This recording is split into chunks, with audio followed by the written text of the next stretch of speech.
अच्छा, तो ये एक अच्छा चैप्टर है, हम लोग जिसको पढ़ेंगे, कोरिलेशन एंड रिग्रेशन। पहले हिस्से में हम कोरिलेशन पे ही फोकस करते हैं।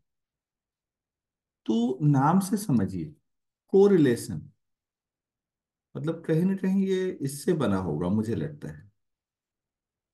कोरिलेशन तो होता क्या है कि दो वेरिएबल है, सपोज एक एक्स है और एक वाई है। इनकी कुछ कुछ वैल्यूज दे रखी हैं, मान लो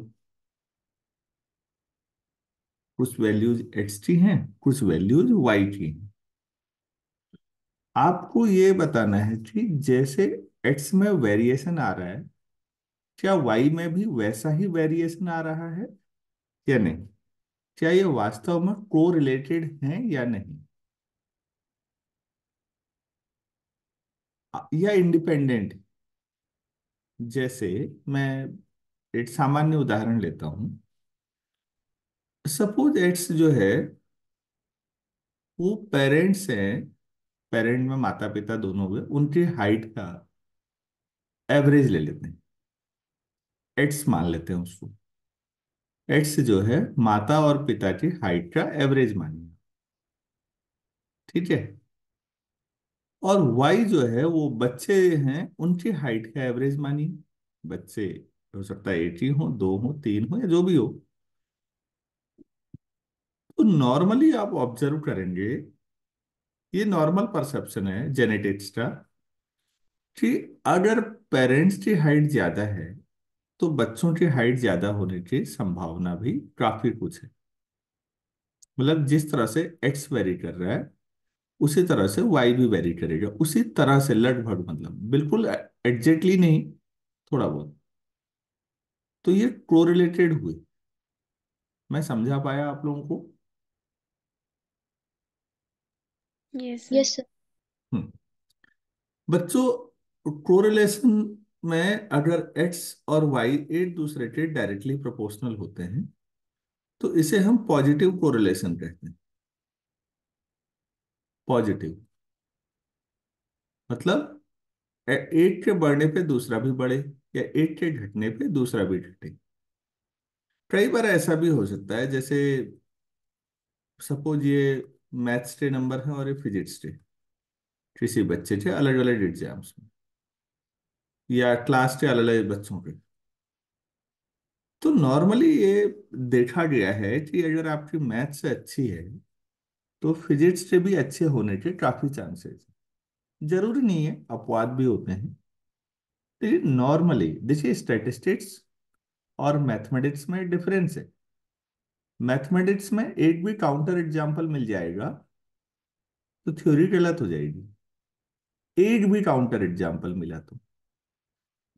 जबकि स्टैटिस्टिक्स में ये होता है कि ऑन एन एवरेज मेजोरिटी का क्या कहना है, जहां को मेजोरिटी या ज्यादातर का मानना है, थ्योरी उस आधार पे सही। तो मेजोरिटी में ये स्थिति ठीक है कि मैथ्स फिजिक्स नॉर्मली ये माना जाता है। कॉलेज में क्या होता है मुझे नहीं पता, 12वीं तक तो ये परसेप्शन ठीक है। तो ये परसेप्शन है, सोसाइटी है कि मैथ्स से अच्छी है तो फिजिक्स भी अच्छी होगी, या फिजिक्स से अच्छी है तो मैथ्स भी अच्छी होगी। और 100 में से 60-70 बच्चों पे ये लागू हो जाता है। तो चूंकि बहुमत जो है इसके साथ है तो पॉजिटिव कोरिलेशन है। कई बार बच्चों नेगेटिव कोरिलेशन भी होता है, मतलब एक्स प्रोपोर्शनल टू 1/y कर दें, या फिर एक्स और वाई का जो प्रोडक्ट है वो कांस्टेंट टाइप का, मतलब एक के बढ़ने पे दूसरा घटे टाइप का। अब ये मैथ्स की सेंस में एग्जैक्ट कांस्टेंट ना भी हो, थोड़ा समझिएगा। जैसे कोई बीमारी है, आ, तो वैज्ञानिकों ने वैक्सीन बनाई और सरकारों ने उस वैक्सीन को लोगों तक, बच्चों तक पहुंचाया। तो बच्चों एक बात बताओ, वैक्सीनेशन समाज में जितना ज्यादा होगा उस बीमारी के जो केसेज होंगे वो कम होते जाएंगे या नहीं। जितना ज्यादा वैक्सीनेशन होगा, टीकाकरण अभियान सरकार का, कोई भी, पोलियो का हमने देखा, आप लोगों ने भी देखा होगा, कोविड की वैक्सीन लगाई सरकार ने। वैक्सीनेशन छोटे बच्चों की तो बहुत सारी वैक्सीन लगती रहती हैं। तो वैक्सीनेशन जितना ज्यादा होगा उस बीमारी के जो ट्रेसेज हैं समाज में वो कम होते जाएंगे। ये समझ में आया या नहीं? Yes sir. तो ये हुआ बच्चों निगेटिव कोरिलेशन, एक के बढ़ने पे दूसरा घटेगा, तो इसको निगेटिव कोरिलेशन कहते हैं। तो हमने दो तरह का कोरिलेशन पढ़ना है, एक पॉजिटिव कोरिलेशन और एक निगेटिव कोरिलेशन। तो अल्टीमेटली कोरिलेटेड होना मतलब एक वेरिएबल में बदलाव अगर ऐसे आ रहा है तो दूसरे में कैसे आ रहा होगा, क्या वो कोरिलेटेड है या नहीं, इसको मैथमेटिकली हमने ऑब्जर्व करना है। और ऐसा नहीं है कि दुनिया की कोई भी दो घटनाओं को आप हमेशा लें और वो हमेशा कोरिलेटेड हो ही जाएं, ऐसा नहीं होता बच्चों। आप एक बात बताइए, इस साल आपके जो मार्क्स हैं, जो नंबर आने वाले हैं उसमें, और डोनाल्ड ट्रंप के अमेरिका के राष्ट्रपति बनने में क्या रिलेशन है? अभी जो अगले हफ्ते से आपके पेपर शुरू होने वाले हैं, ये उनके नंबर हैं, और ये ट्रम्प साहब के राष्ट्रपति बनने के का डेटा है मान लें, तो कोई मीनिंग बनेगा? No sir. No sir. या आपने कहा अमेजन के जंगलों में कितनी बारिश हो रही है, इस साल का डेटा लेते हैं, जिन जिन तारीखों में आपके एग्जाम यहाँ होंगे उन उन तारीखों में अमेजन में बारिश देखेंगे। अमेजन साउथ अमेरिका में है, ब्राजील, मेनली ब्राजील का हिस्सा है, बाकी देश भी है। तो वहां की बारिश, क्योंकि वो बहुत दूर है, और यहाँ आपके जो नंबर है मुझे नहीं लगता वो कोरिलेटेड हो पाएंगे। कहने का मतलब है बच्चों, हम ये भी दिखाएंगे कि कोई चीजें अनकोरिलेटेड हैं तो वो कैसे होती हैं। तो अभी कहने का मतलब ये है, हम यहाँ पर दो वेरिएबल लेंगे और देखेंगे कि उनमें कोरिलेशन पॉजिटिव है, नेगेटिव है, या वो इंडिपेंडेंट। तो इस तरह की पूरी प्रोसेस एनालिसिस को कोरिलेशन कहते हैं। मेरे ख्याल से यार ये 10वीं वालों को भी समझाता, सब जितना अभी तक समझाया तो उन्हें भी आ ही जाता, आपको भी आइडिया होगा। Yes yes sir. सर। चलो इसका मैथमेटिकल थोड़ा सा कैसे करें, थोड़ा उस पे बात कर लेते हैं। कोरिलेशन की डेफिनेशन में लिख देता हूं, अगर कहें तो द स्टडी ऑफ, किस तरह से कहें, साइमल्टेनियस वेरिएशन लिख लेते हैं, simultaneous variation of two variables. इसमें बच्चों ध्यान रखने वाली बात है कि हम दो को ही पढ़ पाएंगे एक बार में, टू वेरिएबल्स। बाकी आप पूरा सेंटेंस कर लीजिए, इट्स कॉल्ड कोरिलेशन। तो let variables be X and Y, थोड़ा मैथमेटिकल भी कर लेते हैं साथ में। हम जो वेरिएबल हैं बी एक्स एंड वाई, तो मतलब आपको इसमें एक्स की वैल्यूज कुछ मिलेंगी, इसमें कुछ वाई की वैल्यूज उनके करस्पॉन्डिंग, सपोज ये हो, ठीक है। तो अब हम निकालेंगे सिग्मा एक्स स्क्वायर, मतलब जो एक्स सीरीज है उसका वेरिएंस। तो ये क्या होगा बच्चों, याद है, expectation of x minus x bar का whole square. Yes sir. Bar मतलब पहली वाली सीरीज का मीन, अरिथमेटिक मीन। ऐसी दूसरी सीरीज है तो सिग्मा वाई स्क्वायर, तो वो क्या हो जाएगा, expectation of Y minus Y bar का स्क्वायर। ये भी क्लियर है? अगर हम यस सर। हाँ, हम लोग साइमल्टेनियस वेरिएशन की बात कर रहे हैं तो एक नई चीज हम पहले भी कर चुके हैं, लेकिन चलो, एक्स माइनस एक्स बार का और एक वाई माइनस वाई बार का दोनों का ले लो, तो दोनों का मिला के पावर 2 हो गई। तो इस एक्सपेक्टेशन को हम कहेंगे covariance of X and Y, साथ एक साथ वेरिएशन। जब एक्स माइनस एक्स बार और वाई माइनस वाई बार करोगे, क्योंकि वेरिएंस जो होता है वो स्क्वायर वाला टर्म होती है ना, आप पहले गौर करो। ये जैसे आया, तो अंदर जो जिसका एक्सपेक्टेशन था जिसकी पावर 2 है, यहां भी देखिए तो पावर 2 है। यहाँ 8 पावर एस टी है, 8 पावर एस टी है, तो पावर 2 ही हो गई। तो इस एक्सपेक्टेशन, क्योंकि एक एक्स भी चल रहा है साथ में वाई भी चल रहा है, ये को वेरिएशन है, तो को वेरिएंस कहते हैं इसको। तो एक दिग्गज साहब हुए थे, पता नहीं आप लोगों ने नाम सुना हो या कहीं नहीं सुना हो, कार्ल पियर्सन साहब। इनका नाम सुना है या अभी सुना? यस।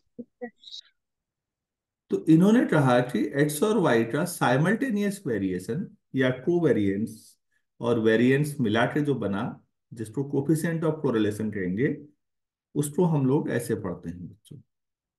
को वेरिएंस निकालिए एक्स और वाई का upon sigma X sigma Y. ये ये हो गया हमारा फॉर्मूला, जिससे हम मैथमेटिकली निकालेंगे। अगर आप इसको लिखना चाहेंगे पूरा, तो कोवेरिएंस का एक्सप्रेशन लिखिए। इसको कई लोग रो से भी दिखाते हैं, कई लोग रो एक्स वाई कह देते हैं। तो आपकी इच्छा है, आर लिखो रो लिखो, ठीक है, तो इससे ज्यादा फर्क नहीं पड़ना। मैं आर की आदत पड़ी हुई है यार, कॉलेज में भी यही पढ़ा था, तो वही है, तो ठीक है। तो ये बन जाएगा बच्चों X minus x bar Y minus Y bar upon under root sigma X. कहाँ है देखो, सिग्मा एक्स स्क्वायर लिखा है मैंने, लेफ्ट में ऊपर देखो ये। तो यहाँ से सिग्मा एक्स क्या होगा, under root of expectation of x minus x bar का स्क्वायर। ऐसे ही एक्सपेक्टेशन, अरे ई था, वाई माइनस वाई बार का स्क्वायर का एक्सपेक्टेशन। तो आप फॉर्मूला टफ बनाना चाहो तो ये हो गया साहब लोग, ऐसे याद कर लो। अगर आप इसे सिंप्लीफाई करें, और भी चीजें एक्सप्रेशन बना सकते हैं। Also expectation of x minus x bar into Y minus Y bar, इसको सिंप्लीफाई करते हैं। पहले अंदर वाले को मल्टीप्लाई कर लो, तो ये हो जाएगा X Y minus x bar Y minus X Y bar plus x bar Y bar. तो सबका एक्सपेक्टेशन अलग अलग हो जाएगा, E of x Y minus x bar तो ठीक है, E of Y minus Y bar E of X plus, ये तो दोनों मीन है तो यही रहेंगे, इनका मीन निकालने का कोई मतलब नहीं है। तो ये कितना आ जाएगा, E of x Y minus x bar Y bar minus Y bar X bar plus x bar Y bar. तो ये कैंसिल हो जाएगा कुछ, E of x Y, last की दो टर्म कैंसिल हो जाएंगी, एक्स बार वाई बार। बच्चों ये स्टेटिस्टिक्स से है, कम्यूटेटिविटी जैसा दिमाग में मत ले आना, यहाँ कुछ नहीं होना है, नंबर है ये सब, आप अलजेब्रा नहीं पढ़ रहे हैं। तो आप इसको क्या लिख सकते हैं, x minus x bar into Y minus Y bar को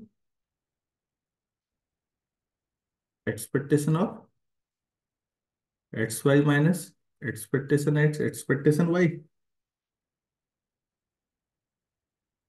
अरे भाई ठीक है। Yes yes sir. Sir. Yes. हम्म ऐसे ही एक आपको यहीं पर ले आते हैं, और ये जो बाकी रिजल्ट्स हैं, expectation of x minus x bar का होल स्क्वायर है।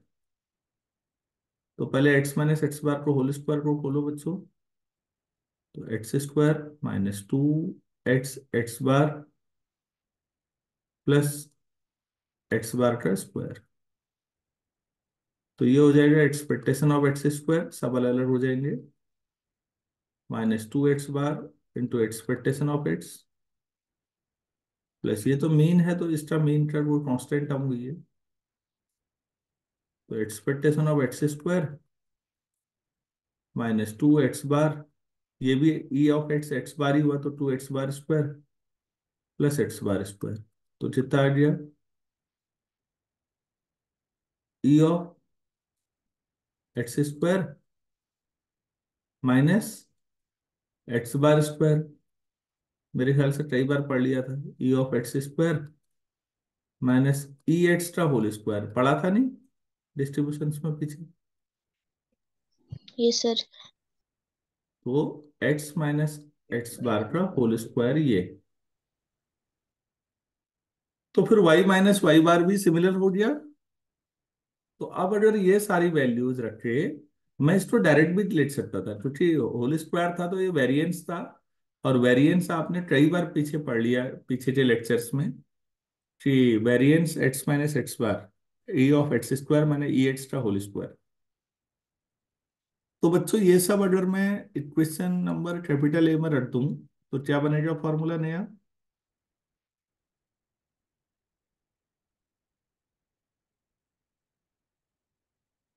ऊपर क्या आ जाएगा, E of x Y minus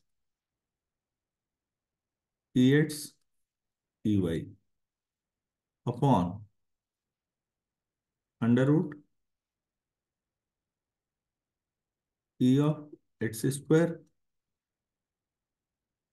minus E x का होल स्क्वायर। ऐसे दूसरा formula E of Y square minus E Y whole square. तो सब कुछ किताबों में आपको ये फॉर्मूला दिख जाएगा।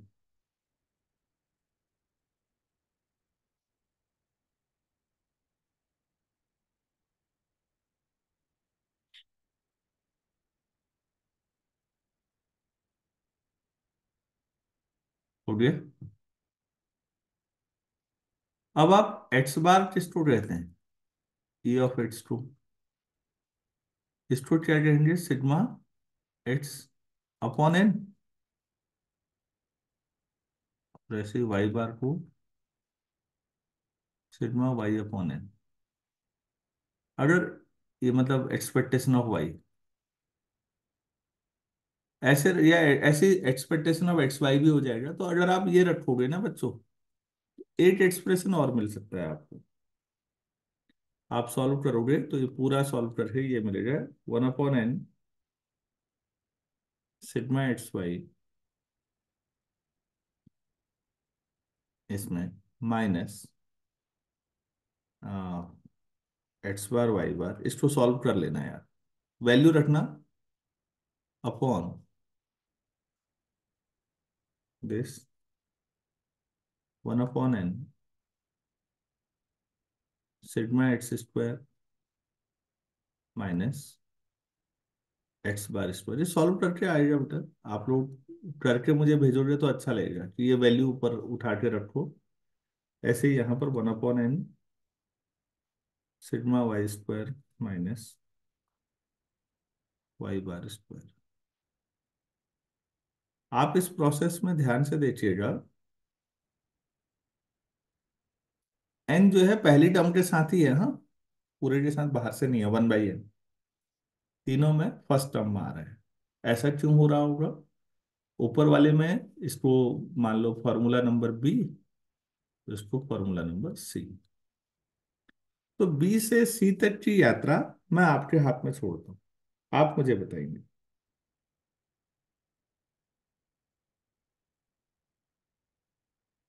क्या मैं यहां तक समझा पाया आप लोगों को, यस सर।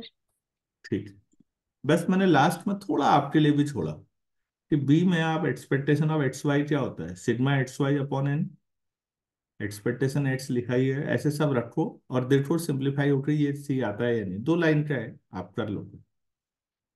अब हम लोग थोड़ा आगे बढ़ते हैं। तो बच्चों पहला टर्म ये है कि अगर, जो आप इसे थ्योरम भी कह सकते हो छोटी सी, if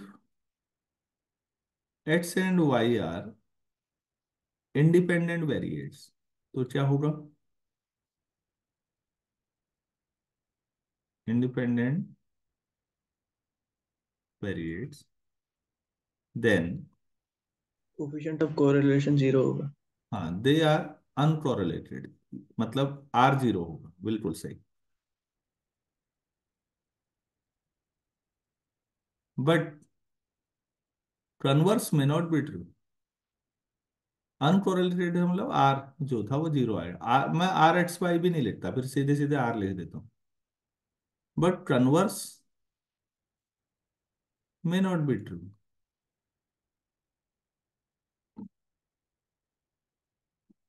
coefficient of correlation zero है तो जरूरी नहीं इंडिपेंडेंट। इंडिपेंडेंट होंगे तो गारंटी है। तो पहले इंडिपेंडेंट दिखाई दे लो, तो 2 लाइन का हुआ।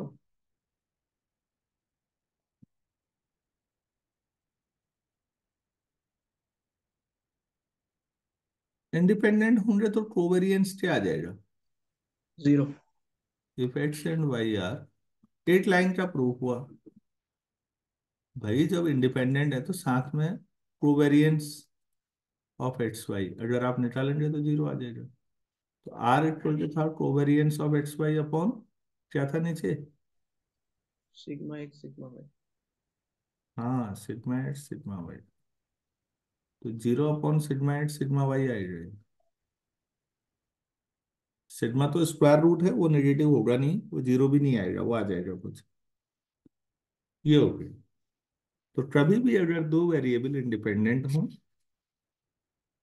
तो जीरो आएगा। अब कन्वर्स एग्जाम्पल, अब मुझे एक एग्जाम्पल काफी पहले अच्छा पढ़ा था, वो याद तो आ नहीं रहा है। उसमें कुछ हम ऐसा लेते थे शायद, प्लस माइनस में किसी सीरीज का मेन जीरो पे आ जाए तो 80 का जीरो आ जाएगा तो भी। हम्म,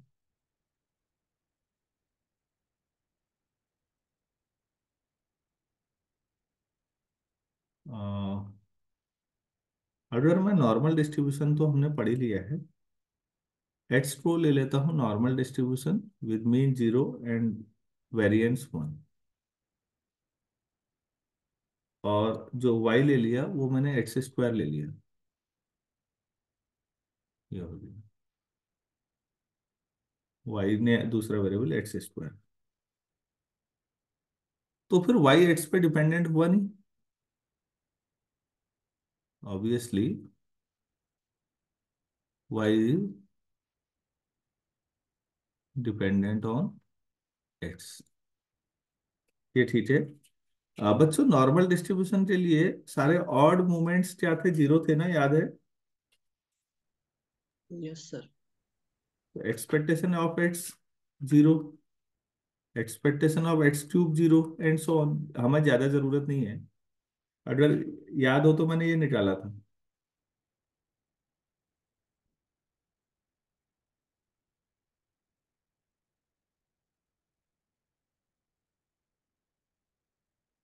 ठीक है ऐसा? तो अब ये बताओ, कोवेरिएंस ऑफ एक्स वाई, आपने जो पढ़ा हुआ है कोवेरिएंस क्या था? Expectation of x minus x bar, Y minus Y bar. इसको सॉल्व करते हो तो क्या आ जाता है लास्ट में? ए- पिछले पेज में किया तो था, क्या आया था? नहीं, इससे पिछले में किया था। ये इक्वेशन 1 देखिए तो, ये कोवेरिएंस ही था ना? Yes sir. यस बच्चों सर। इधर देखो, ये मैंने इधर लिखा है, ये covariance of x y, E of x minus x bar into Y minus Y bar, और उसको सॉल्व कर रखा है नीचे इक्वेशन 1 की फॉर्म में। तो मैं इक्वेशन 1 लिख दे रहा हूँ सीधे अब। तो क्या लिख दूं इसको?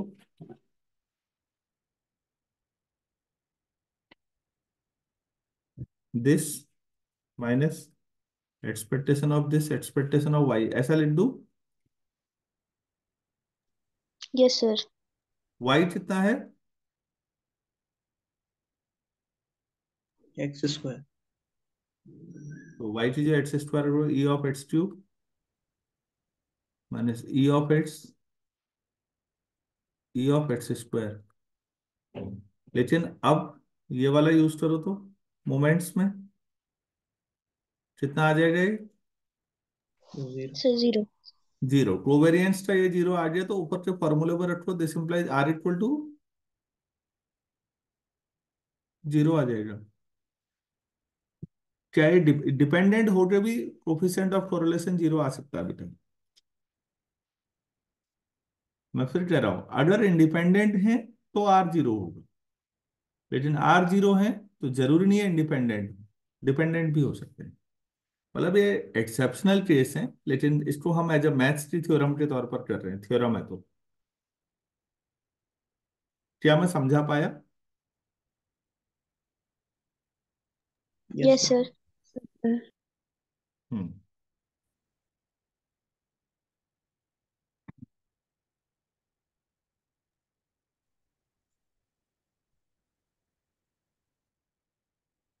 नेक्स्ट एक थ्योरम और करते हैं ऐसी, क्वेश्चंस करने से पहले। नेक्स्ट थ्योरम लिखिएगा, the correlation coefficient, the correlation coefficient, मतलब आर जिसको हम कहते हैं, यहाँ पर सिंपल आर लिख रहे हैं, R x Y is independent of,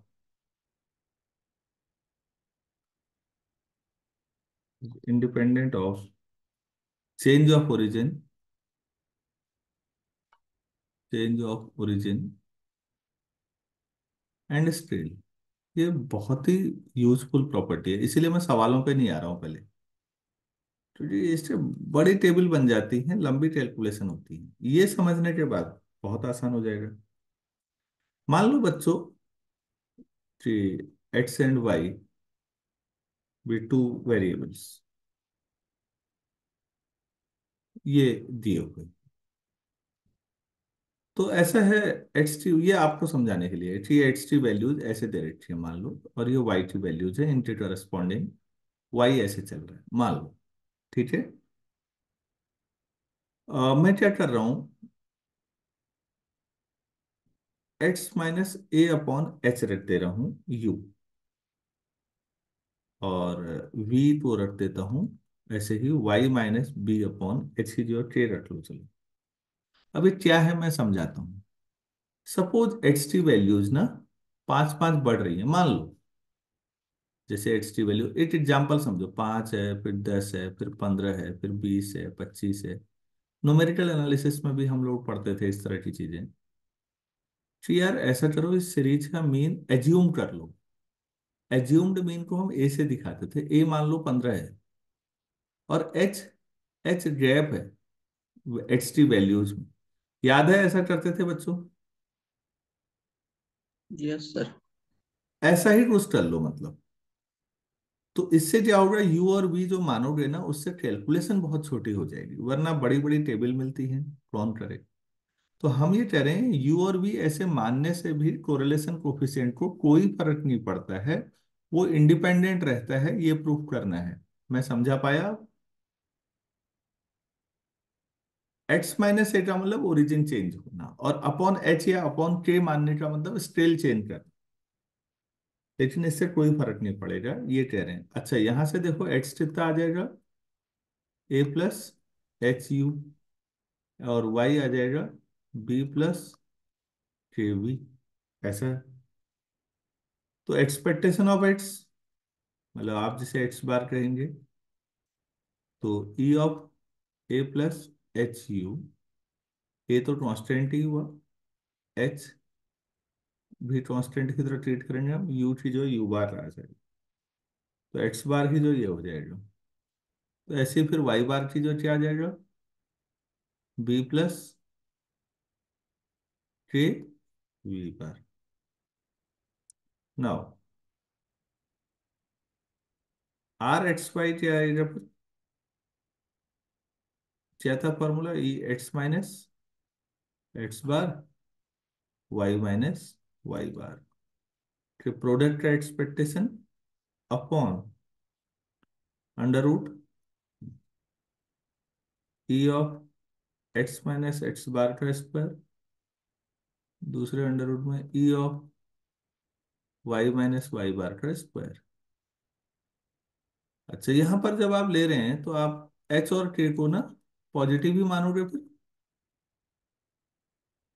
ये मान लीजिएगा, नेगेटिव मत लीजिए, माइनस में आ जाएगा आंसर में तो। अच्छा बताओ यार फिर, एक्स माइनस एक्स बार कितना लिखूं,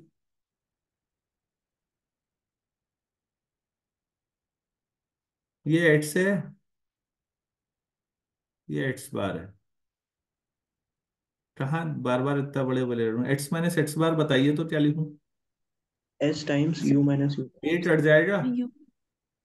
S times u minus U bar. U bar, very good. और ऐसे ही k times v minus v bar, ये हो गया, upon under root x minus x bar कर लो, फिर उसका होल स्क्वायर कर लेना, तो वो एक्सपेक्टेशन कितना का आ गया, s times u minus u bar ना, का होल स्क्वायर, दूसरे में expectation of k times v minus v bar का होल स्क्वायर। तो बच्चों एच और के कांस्टेंट हो गए, बाहर आ गया, तो expectation of u minus u bar v minus v bar upon, यहां भी बाहर आ जाएगा एच और k, yes sir. Expectation of u minus u bar का स्क्वायर, तो expectation of v minus v bar का स्क्वायर, ऐसा आएगा, एच से कैंसिल हो जाएगा। बाकी जो फॉर्मूला है आपको नहीं लगता वो आर ऑफ यू भी है, देखो भाई ये एच से तो कैंसिल हो गया, बाकी ये फॉर्मूला किसके लिए है सोचो तो, अगर आप लेफ्ट साइड को, जो जहां पर मैं टिक कर रहा हूं, उसको आर एक्स वाई कहते हो, तो इसे क्या बोलोगे, सर आर यू वी। तो फिर आर यू भी वही आया जो आर एक्स वाई था,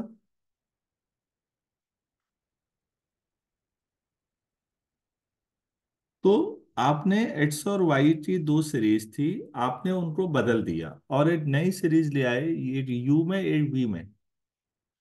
तो ये थ्योरम कहती है कि कोरिलेशन कोफिशिएंट में कोई फर्क नहीं पड़ेगा, जो यू और वी के बीच कोरिलेशन कोफिशिएंट है वो वही आएगा जो पहले एक्स और वाई के बीच आता। मैं समझा पाया आप लोगों को। Yes sir. हम्म। तो इससे समझ में आता है कि अगर आपकी टेबल में बड़ी बड़ी कैलकुलेशन दे रखी है तो आप यू और वी छोटे छोटे ऐसे बना सकते हैं, थोड़ी सी समझदारी से। मैं नेक्स्ट लेक्चर में आपको समझाऊंगा दोनों तरीके से करके कि यार अच्छा यू भी इतना छोटी कैलकुलेशन से फटाफट हो जा रहा है, वरना भारी भरकम कैलकुलेशन है वो आपकी इच्छा है। तो u equal to X minus A upon S तो बहुत ही यूजफुल सब्स्टिट्यूशन है बच्चों, चाहे न्यूमेरिकल एनालिसिस पढ़ें चाहे स्टेटिस्टिक्स पढ़ें। उम्मीद है बेसिक थीम बन गई होगी चैप्टर की। अब नेक्स्ट लेक्चर में कर सकते हैं हम क्वेश्चंस। Yes sir.